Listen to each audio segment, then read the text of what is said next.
¿Saben que nosotros necesitamos, como hijos de Dios, que nuestros ojos se abran? ¿Sabía usted esto? Pastora, pero si yo tengo los ojos abiertos. Pero ¿saben que hay ojos que tienen que abrirse porque Jesús ha resucitado?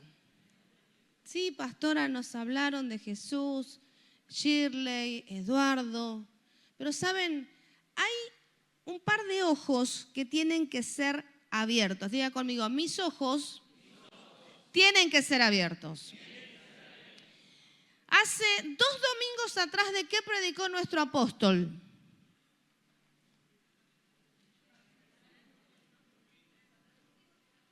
¿De qué?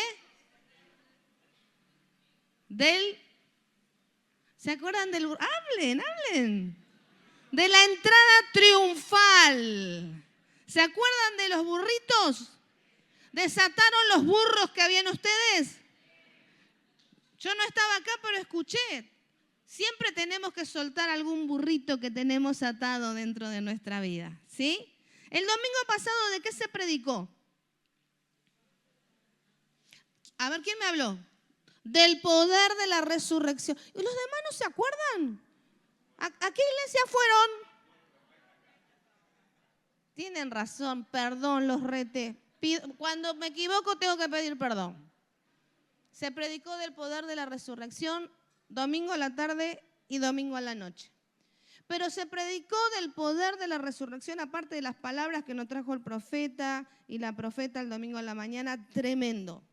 Y también se habló de sacar sellos que muchas veces el enemigo pone en nosotros. Pero ¿saben qué pasó después que Cristo resucitó? ¿Usted conoce los evangelios? ¿Qué dicen los evangelios? Y hoy vamos a hablar acerca de qué pasó después de la resurrección.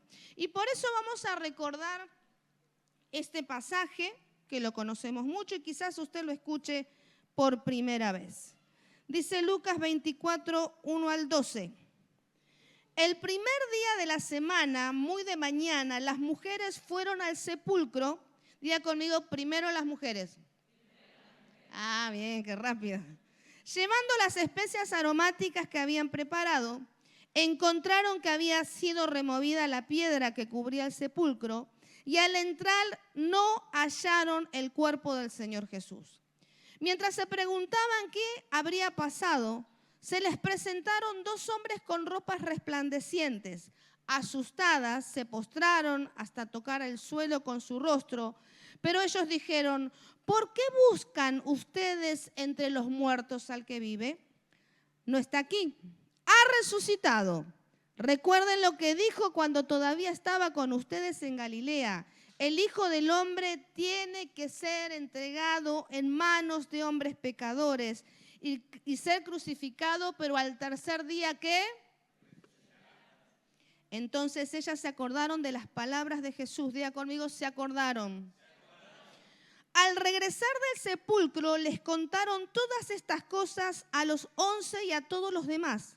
Las mujeres eran María Magdalena, Juana, María la madre de Santiago y las demás que las acompañaban. Pero a los discípulos el relato les pareció una tontería, así que no creyeron. Digamos entre paréntesis, hombres. Sigamos con la lectura. Pedro, acá salió una excepción. Sin embargo, salió corriendo al sepulcro, se asomó y vio solo las vendas de tela de lino. Luego volvió a su casa, extrañado de lo que había sucedido. Diga conmigo, de camino a Emaús.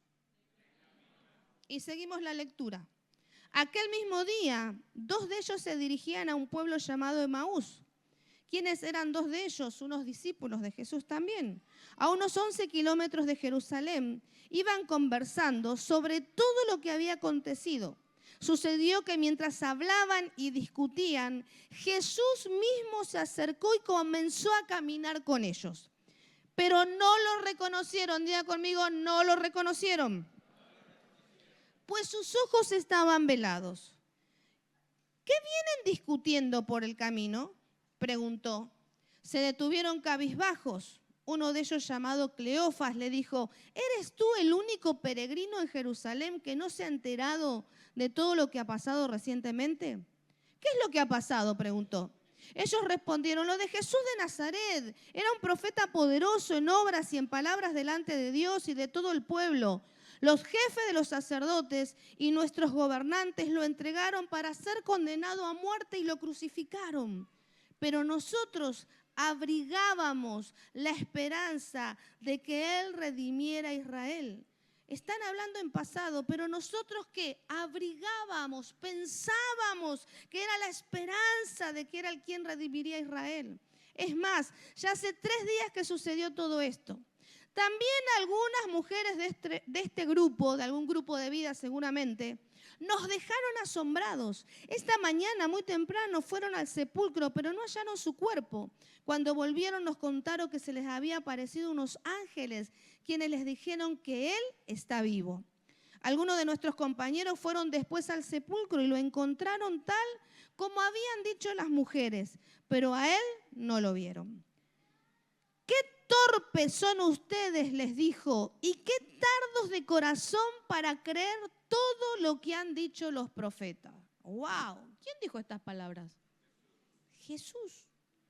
¿Acaso no tenía que sufrir el Cristo estas cosas antes de entrar en su gloria? Entonces, comenzando por Moisés y por todos los profetas, les explicó lo que se refería a Él en todas las Escrituras. Al acercarse al pueblo a donde se dirigían, Jesús hizo como que iba más lejos. Pero ellos insistieron, quédate con nosotros, que está atardeciendo, pronto será de noche. Así que entró para quedarse con ellos. Diga conmigo, quedarse con ellos.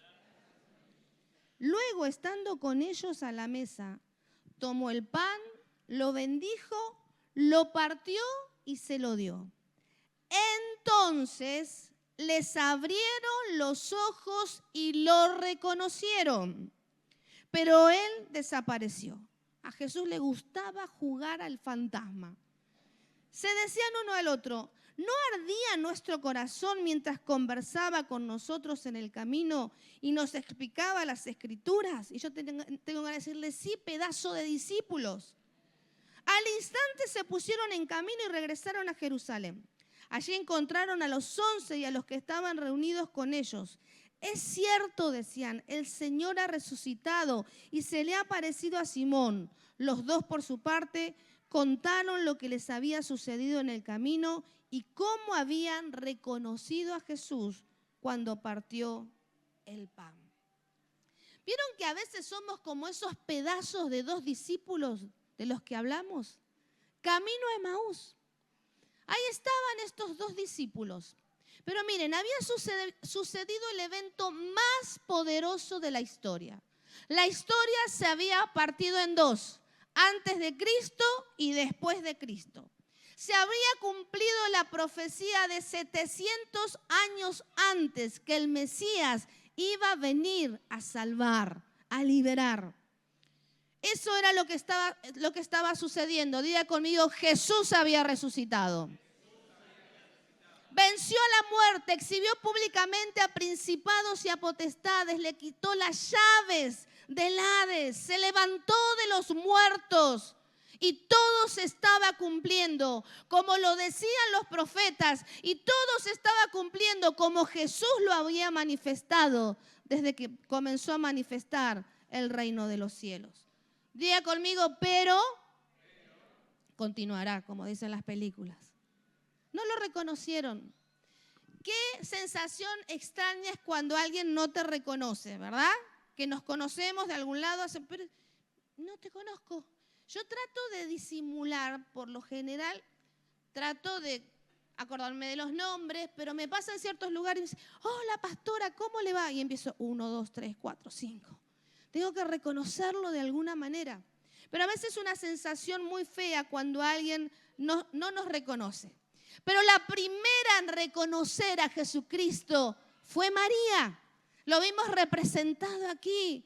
Señor, y ella decía, lo llevaron a Jesús. Si sabes dónde está, decime dónde está. Quiero ir a buscarlo. Hasta que Jesús le dijo, María. Y cuando le dijo María, ¿qué dijo ella? maestro, Raboni. ¿Se acuerdan que fue aquí representado? Nahuel reconoció a Laila, poderoso. María había reconocido a Jesús. Sus ojos habían sido, ¿qué?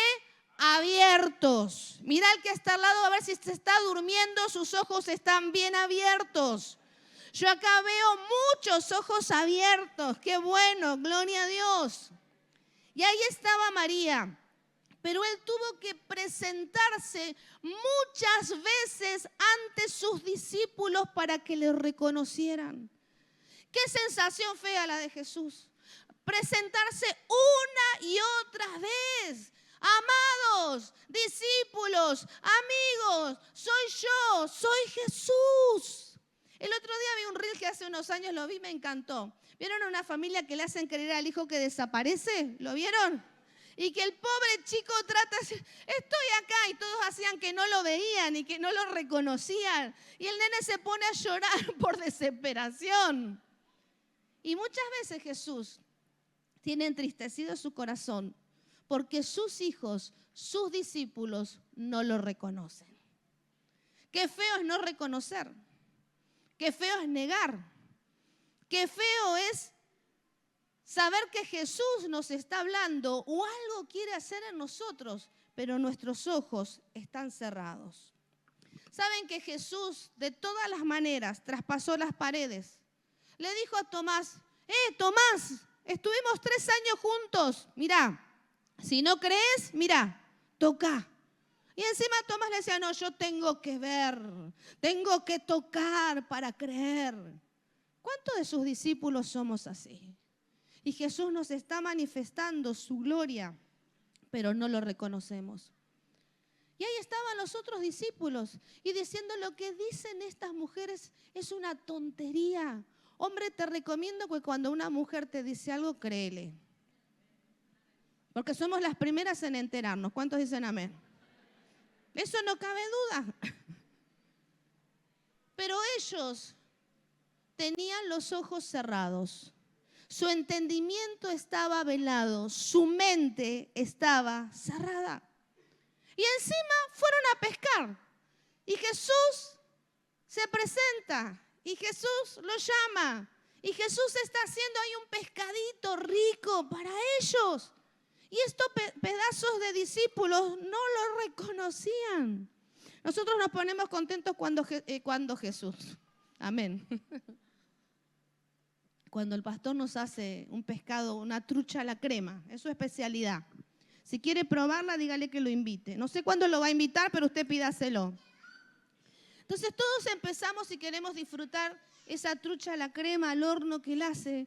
Y saben, yo pensaba cómo Jesús con tanto amor les estaba asando ese pescado. Con tanto amor estaba esperando ser reconocido. Jesús no era ansioso, pero seguramente sí, me van a reconocer, me van a llamar, me van a decir Jesús. Pero costó un poco que sus discípulos lo reconocieran. Pero ahora quiero que pensemos en los 2 discípulos que iban camino a Emaús. Uno se llamaba Cleofas, pobrecito. Si hay un Cleofas acá, perdóneme. Pobre hombre, Cleofas. El otro no dice el nombre. En otras versiones de la Biblia dice 2 discípulos y no se menciona ningún nombre. Pero aquí habla de Cleofas y de su compañero, podemos decir. ¿Saben que camino a Emaús representa un estado de ánimo? ¿Cómo está tu estado de ánimo? ¿Cómo están tus emociones? Pum para arriba, pum para abajo, guardadas, a flor de piel. ¿Cómo está tu estado de ánimo? Hemos tenido reuniones gloriosas, revelación de la palabra, presencia de Dios. Pero muchas veces, después de una resurrección, de una palabra de poder, de una revelación, de conquistar algo, ¿cómo está tu estado de ánimo? ¿Por dónde estás caminando, amada iglesia? Los discípulos estaban tristes, confundidos, desorientados. Creían, no creían, se enojaban, se volvieron a trabajar, volvieron a la pesca. ¿Cómo está tu estado de ánimo hoy después del domingo de resurrección. Quiero que lo pienses. Quiero que pienses internamente, ¿cómo está mi estado de ánimo? ¿Cómo está mi espíritu? ¿Cómo está mi alma? El alma de los discípulos estaba entristecida, estaban confundidos. Estos discípulos ya no tenían nada que hacer en Jerusalén y dijeron, bueno, nos vamos, no tenemos nada que hacer acá. ¿Le pasó alguna vez que usted se dio cuenta que no tenía nada que hacer en un lugar? A mí me pasó. Donde dije, bueno, ya se terminó, acá no tengo que hacer nada más, me voy. Y estos discípulos, por su estado de ánimo, porque estaban confundidos, desorientados, porque sentían un gran vacío, decidieron irse por este camino de Emaús. Ya no había ninguna razón para quedarse. Muchas veces, cuando pensamos o creemos que Dios nos falló, muchas veces cuando no hay una respuesta a la oración, muchas veces cuando no vemos la promesa cumplida, muchas veces cuando vemos que hay mucho testimonio para otro y no hay un testimonio para mí, muchas veces cuando no vemos que en nuestra familia se está cumpliendo la promesa, nos sentimos como estos discípulos, como Cleofas y su compañero, o como todos los otros discípulos que estaban en el mismo estado. Ese estado de ánimo los llevó a hablar entre sí. Hasta se pusieron a discutir. ¿Cuántos discuten cuando están medios bajoneados? Cuando ven que no hay respuesta de Dios. Cuando quieren exigirse en la familia, en la casa. No lo que pasa que vos, no lo que pasa que vos, lo que pasa que vos. No, tenemos que orar juntos. ¿Vieron la mujer? Tenemos que orar juntos. Y el esposo no quiere saber nada de orar junto a la esposa. Pecadores. Si oraran más, habría más resultado en la familia. ¿Qué pasa? Se pusieron a discutir porque estaban desenfocados, pero realmente el desánimo y la tristeza los atravesaba. Se sentían solos, ya Jesús no estaba. Y saben, ellos tenían ceguera espiritual en ese momento. Y la ceguera espiritual puede ser peligrosa, incluso mortal, en nuestra vida, en nuestro interior, en nuestra comunión. Pero no estar seguro de lo que está sucediendo no siempre significa que es un problema. Quizás no entendés lo que está sucediendo. Y por eso decís, no estás seguro, ¿por qué me está sucediendo esto? ¿Por qué me está pasando esto? ¿Por qué muchos pueden celebrar? ¿Por qué muchos pueden disfrutar? Pero yo no. Y no entendés lo que te está sucediendo. Pero quiero decirte, amada iglesia, que hay una buena noticia. Si estás amando a Dios, si estás sirviendo a Dios diligentemente, si estás agradando a Dios, Él va a usar los momentos de incertidumbre, de angustia, de tristeza, aun cuando te sentís desorientado, aun cuando hay dolor, aun cuando hay decepción, aun cuando hay problema, ¿para qué? Para instruirnos y para fortalecernos. Cristo forma el carácter en medio de la incertidumbre. Cristo forma su carácter en medio del dolor, en medio de la soledad, en medio de que no somos entendidos y comprendidos. Y muchas veces no es que sea un fracaso, sino que la buena noticia es que Cristo se revela en medio del dolor. Cristo se revela en medio de la incertidumbre. Cristo se revela cuando otros quizás celebran, pero todavía no estás entendiendo por qué me está pasando. Y quiero preguntarte, ¿por qué no te puede pasar? Todos pasamos los momentos como los pasaron los discípulos. No entendemos, estamos desorientados, podemos estar ansiosos, tenemos ese sentimiento de vacío, de soledad. Pero saben, es necesario que los ojos de nuestro entendimiento sean abiertos. Diga conmigo, abiertos. Estamos en un tiempo como reino de Dios, como iglesia, que necesitamos que nuestros ojos sean abiertos.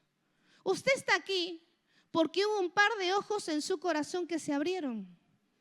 Esos ojos que se abrieron para salvación, para recibir perdón de pecados, para recibir la vida eterna. Hubo ojos que fueron abiertos para servir al Señor, para amarlo con todo su corazón, para estar dispuesto a dejar otras cosas, para honrarlo, para servirlo, para hacer su voluntad. ¿Cuántos pueden decir amén? Amén. Y por eso el Señor necesita seguir abriendo ojos. ¿Cómo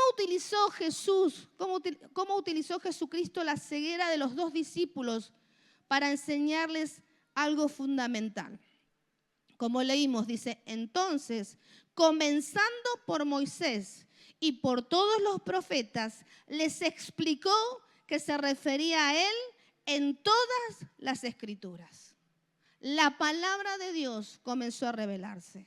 La verdad de Cristo trajo entendimiento y abrió los ojos de esos discípulos.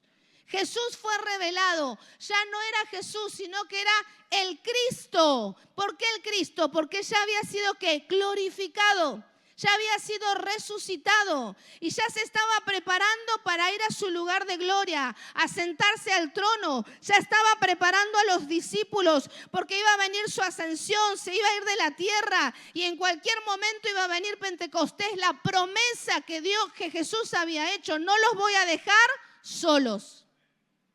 Estaba preparando este camino porque el Espíritu de Dios tenía que venir sobre nosotros. Me encantó esto, no lo conocía. El significado del nombre Cleofas. El nombre no es muy lindo, pero investigando, Cleofas significa visión de gloria. ¡Wow! Diga conmigo.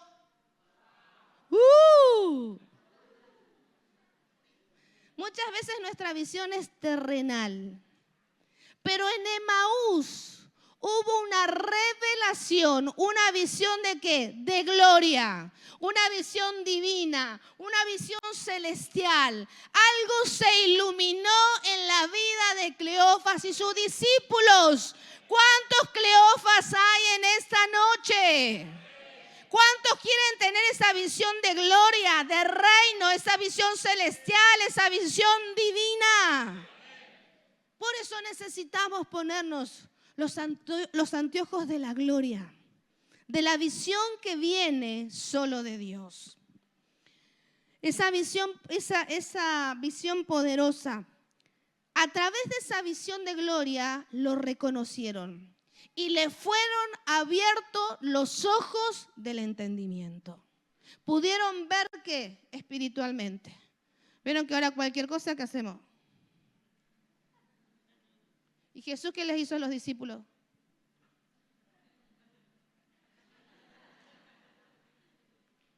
The Chosen, mucho de Chosen. Me impactó, lo comenté el otro día, fui a ver La Última Cena y hablando de estar desorientados, de estar angustiados, podía percibir en la película este estado de ánimo. Había una conversación que es del guión, es del libreto, no tiene que ver con la palabra, pero que está muy bien logrado y muy bien hecho, donde María habla con Juan, el discípulo amado. Están en un patio y están hablando. Y cuando Jesús se angustia, ellos dicen, ¿por qué se angustió? ¿Por qué dice lo que dice? Pero nos recuerda lo que dijo anteriormente. Y ellos trataban de explicarse, porque se muestra como una amistad entre ellos, trataban de explicarse el uno al otro por qué Jesús nos habla de esto, por qué Jesús se siente de esa manera. Y ahora ellos estaban sintiendo como Jesús, como ellos lo veían a Jesús. Pero ¿saben lo más hermoso? Que Jesús siempre está dispuesto a abrir los ojos de nuestro entendimiento. ¿Cuántos entendidos dicen amén? Amén. Necesitas que tus ojos sean abiertos. Yo necesito que mis ojos sean abiertos. Necesitamos que nuestros ojos sean abiertos porque hay un portal de gloria que se está abriendo. Hay una nueva temporada, hay promesa de Dios. Y nosotros somos parte de esos discípulos que tenemos que hacer la voluntad del cielo. Cuando hubo esa visión de gloria, y hubo revelación y los ojos se abrieron. Estos dos discípulos le insistieron a Jesús que se quede con ellos. Si bien se decía que en la época ir de noche era muy peligroso, ya era el atardecer, le decían: Jesús, quédate con nosotros. El verbo ese insistir significa obligar, persuadir con fuerza o incluso forzar. Pero ¿saben lo lindo?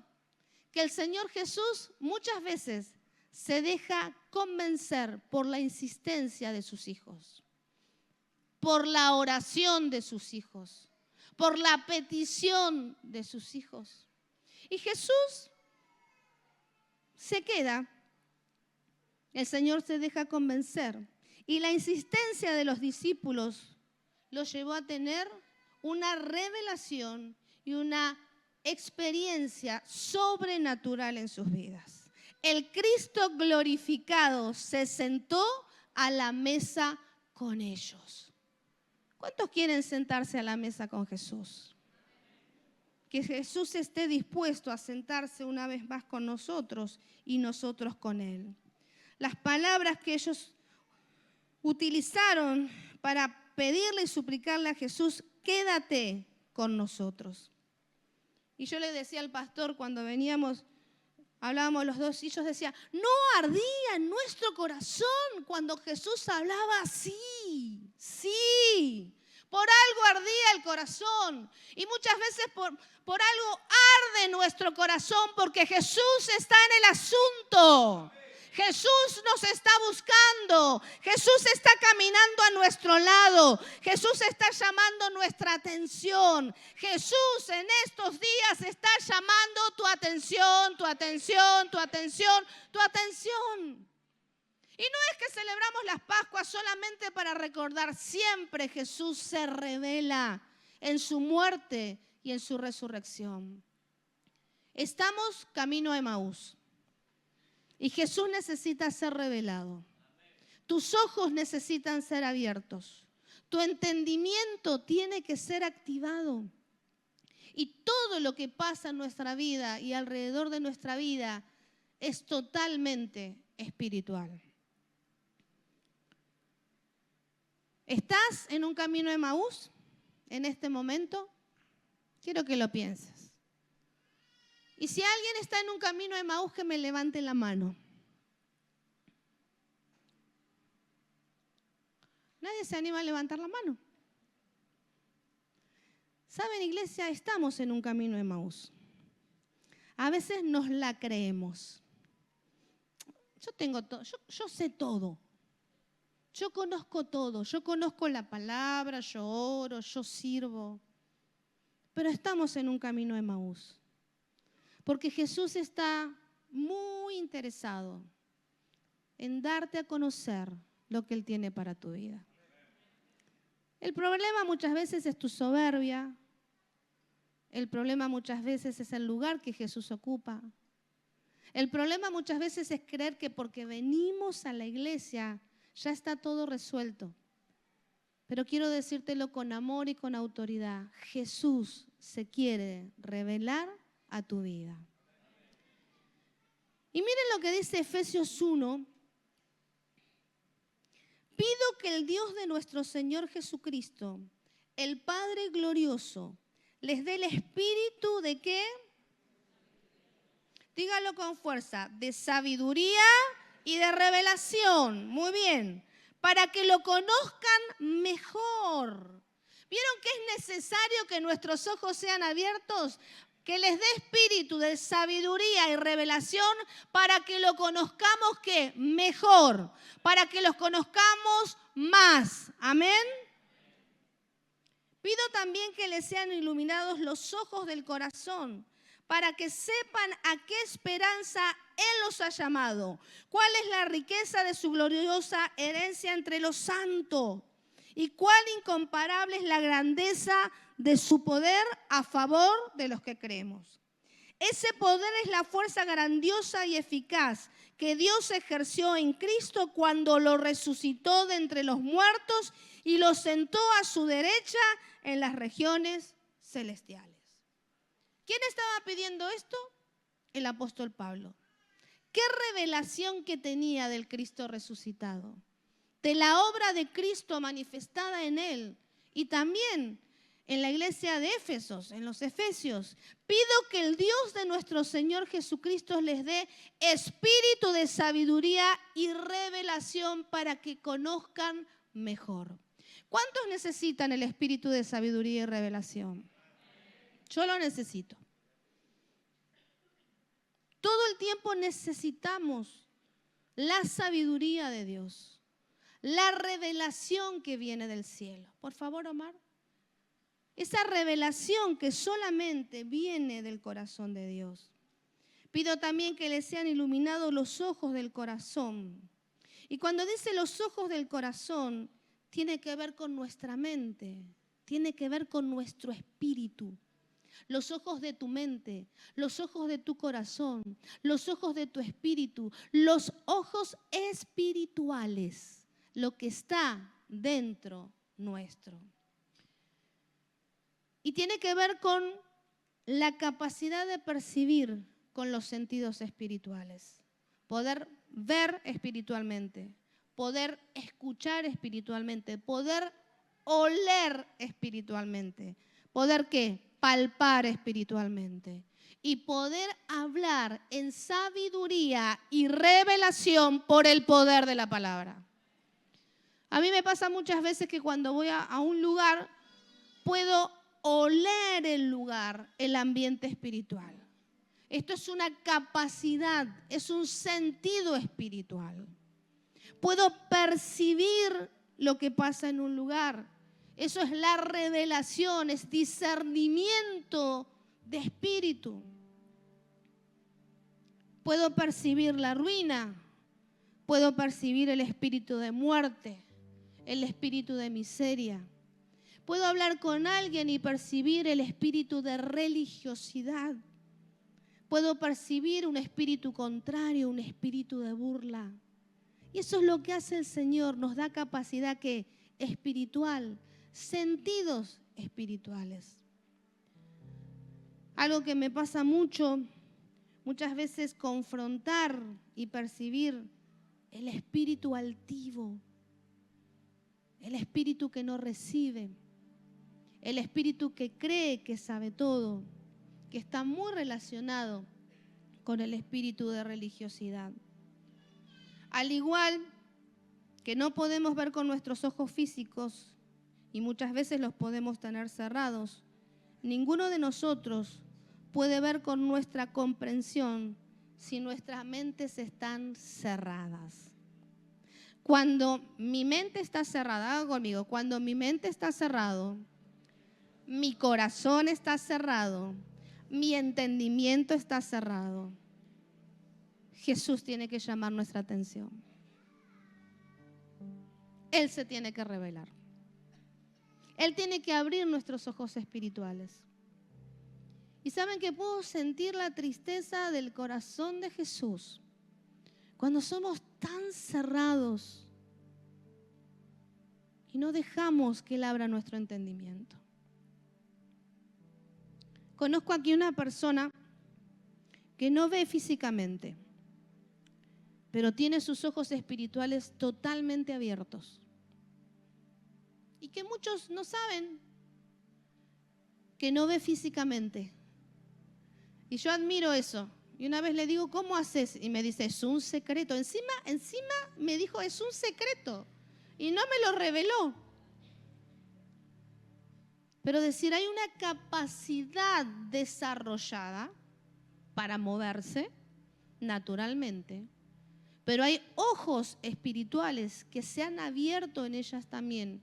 Y diga conmigo, yo necesito que mis ojos espirituales sean abiertos. En Efesios habla de la sabiduría y la revelación. Y solo se puede recibir cuando los ojos de nuestros corazones, del entendimiento y del espíritu se iluminan. En esta noche le pedimos al Espíritu de Dios, espíritu de sabiduría y revelación, y que se ilumine tu entendimiento. que se ilumine tu espíritu, que se ilumine tu mente, que sea renovado el entendimiento de la mente. Como dice Romanos 12, 1 y 2. La iglesia tiene que tener una renovación espiritual, esa sabiduría que viene del cielo. Y cuando hay revelación no hay resistencia.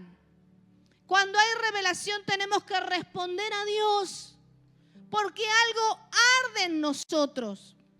Pero quiero decirte que si hay revelación, pero no hay una devolución, no hay una respuesta, no hay una acción, ahí sí hay un problema.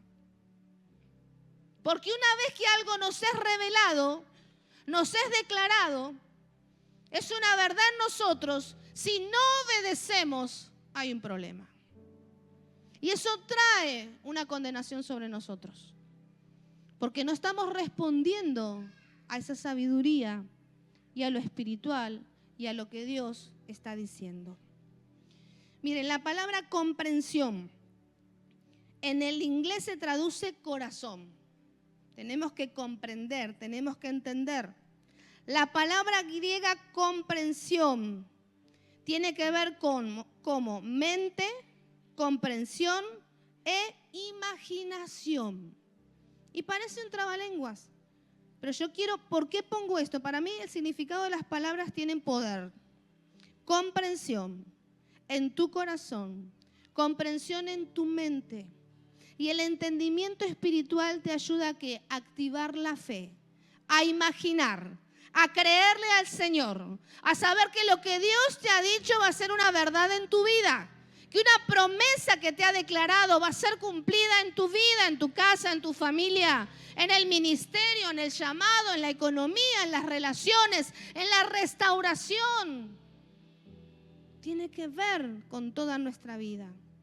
Nuestra forma de pensar tiene que ver con ser iluminados para llegar a un conocimiento preciso y profundo de Dios. Necesitamos llegar a un conocimiento profundo de quién es Dios como Padre, de quién es Dios como Hijo, quién es Jesucristo nuestro Señor, quién es el Espíritu de Dios, el Consolador, aquel que no nos vino a dejar solo. ¿Quién es? ¿Quién es Dios? Dijo Job, conocí a Dios ¿de qué? De a oídas. Pero ahora mis ojos te ven. Diga conmigo, revelación, entendimiento, apertura al mundo espiritual. Un hombre justo, piadoso, que no pecó en contra de Dios, que perdió su familia, sus bienes, que fue criticado, que fue maltratado aún por sus mejores amigos.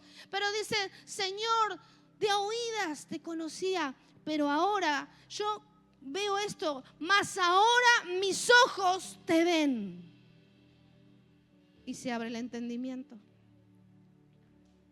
Ay, cuando Dios se revela, cuando Dios nos abre el entendimiento, ¿cómo puede cambiar tu vida?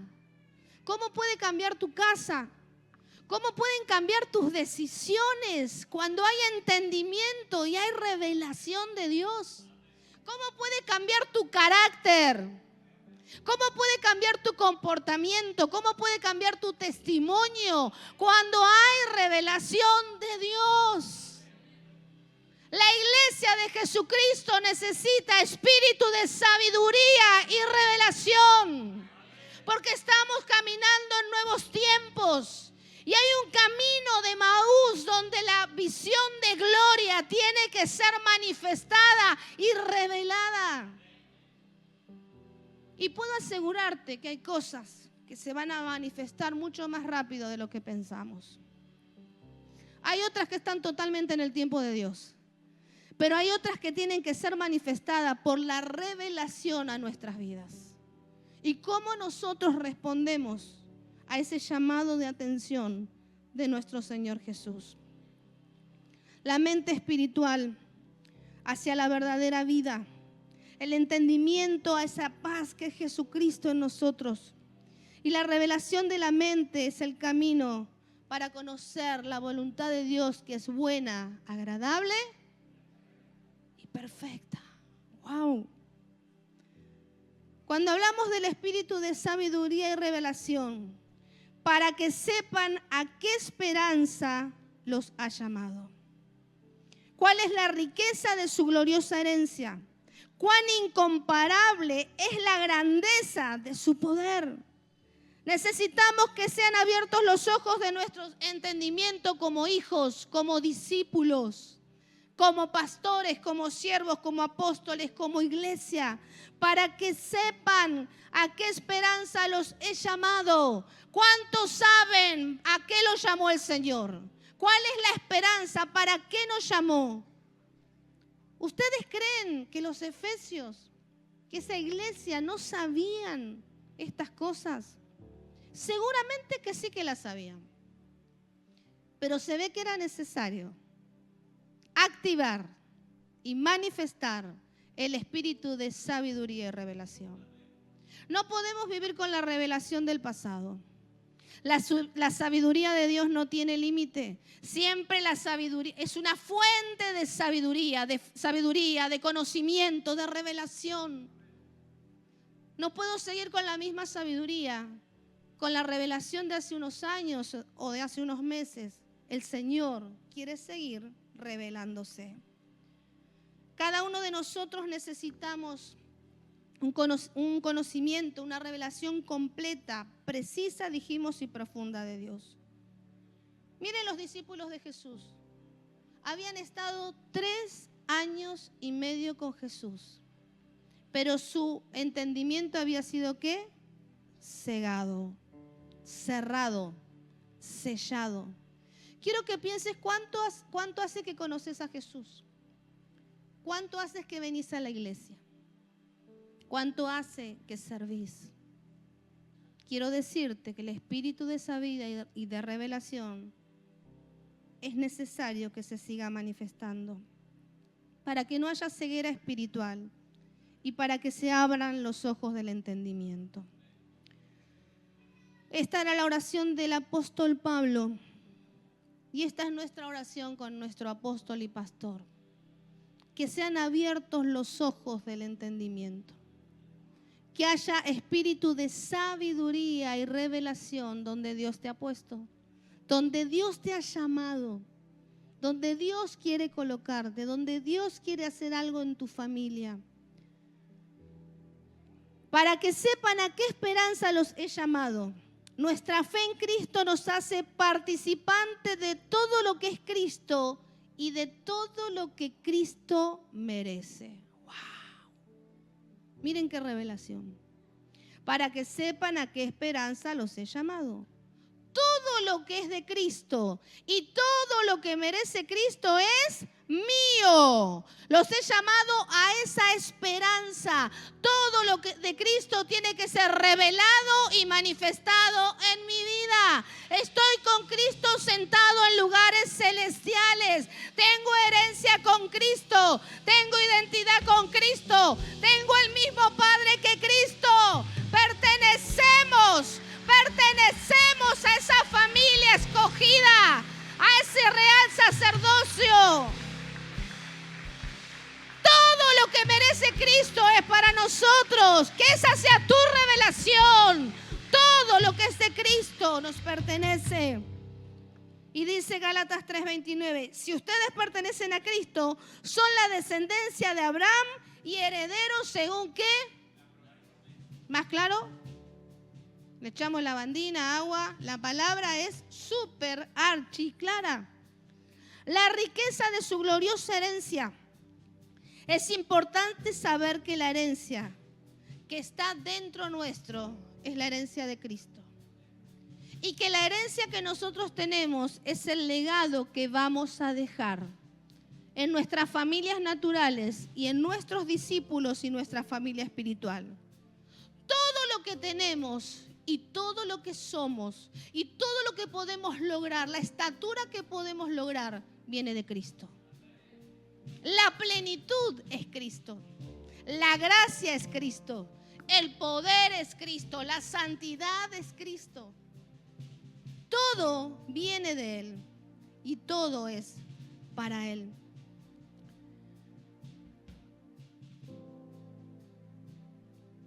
cuál incomparable es la grandeza de su poder. Es lo que dice Efesios también. Dice, y cuán incomparable es la grandeza de su poder a favor de los que creemos. ¿Cuántos creen en esta noche? Ese poder es la fuerza grandiosa y eficaz que Dios ejerció en Cristo cuando lo resucitó de entre los muertos y lo sentó a su derecha en las regiones celestiales. Y quiero decirte que al lado, a la derecha de Dios, ¿quién está? Jesús. Al lado, ¿quién está? Sentado. A ver, rápido, Dan. Vení, con la silla, vengan, con la silla. Se me fue tu nombre. Damián.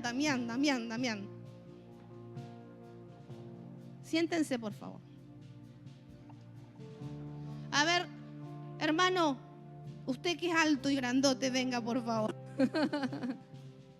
Yo sé que él es vergonzoso, pero va a venir. Adelante. Él va a estar parado. Acá, por favor. Él es Dios. Miren qué grande que es nuestro Dios. Él es el que nos amó. Él es el que nos llamó. ¿Cuántos dicen amén? La voluntad del cielo, la revelación del cielo, era que venga Cristo, que muera, que resucite, que se levante de los muertos, que exhiba públicamente a principados y potestades, que nos dé herencia, que nos dé lugar, que nos dé identidad. Cristo ya ascendió a los cielos, está sentado a la derecha de ¿quién? Del Padre, sentado a la diestra de nuestro Padre. Y al lado de Jesucristo, diga conmigo, estoy yo. Están los hijos, los herederos, los coherederos, los llamados a esperanza, los que necesitan espíritu de sabiduría y revelación, los que tenemos la llave del infierno porque Jesucristo la ha arrebatado. Y la voluntad del cielo es manifestada al Hijo y del Hijo a los hijos, a los herederos, a los que tenemos herencia. Muchas gracias. Ponete de pie, iglesia, por favor.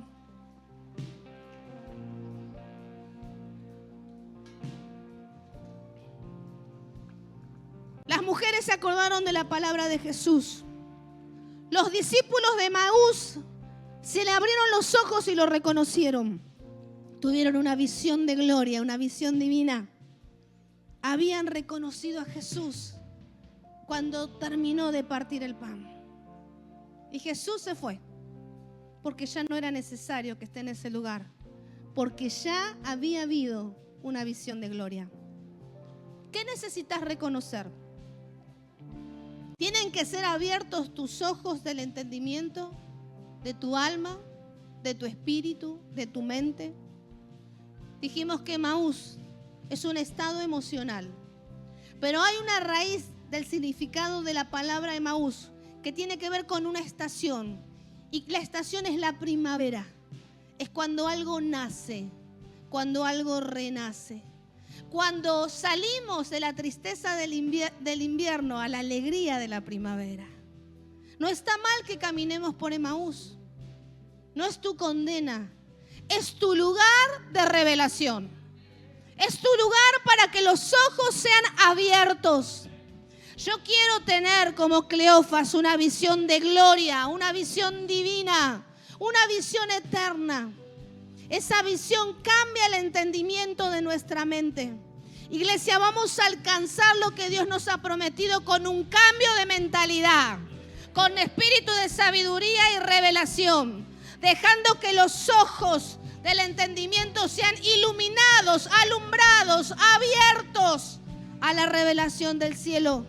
¿Cuántos necesitan esa visión de gloria? ¿Cuántos necesitan que los ojos sean abiertos? Hoy no voy a insistir, esto es un llamado. Este es un gran Emaús y Jesús está llamando tu atención. Y Él quiere que lo reconozcas. Él quiere que lo empieces a ver en ese estado de gloria. El Cristo resucitado. Por eso ya era Cristo, el Cristo glorificado. El Cristo que estaba dándose a conocer. Aquellos que estaban confundidos, aquellos que se sentían solos. Jesús se revela en esta noche. Señor, ese espíritu de sabiduría y revelación, ese entendimiento, Señor, esa luz, ilumina el entendimiento de tus hijos. Que los ojos sean abiertos, que los ojos sean abiertos en esta noche.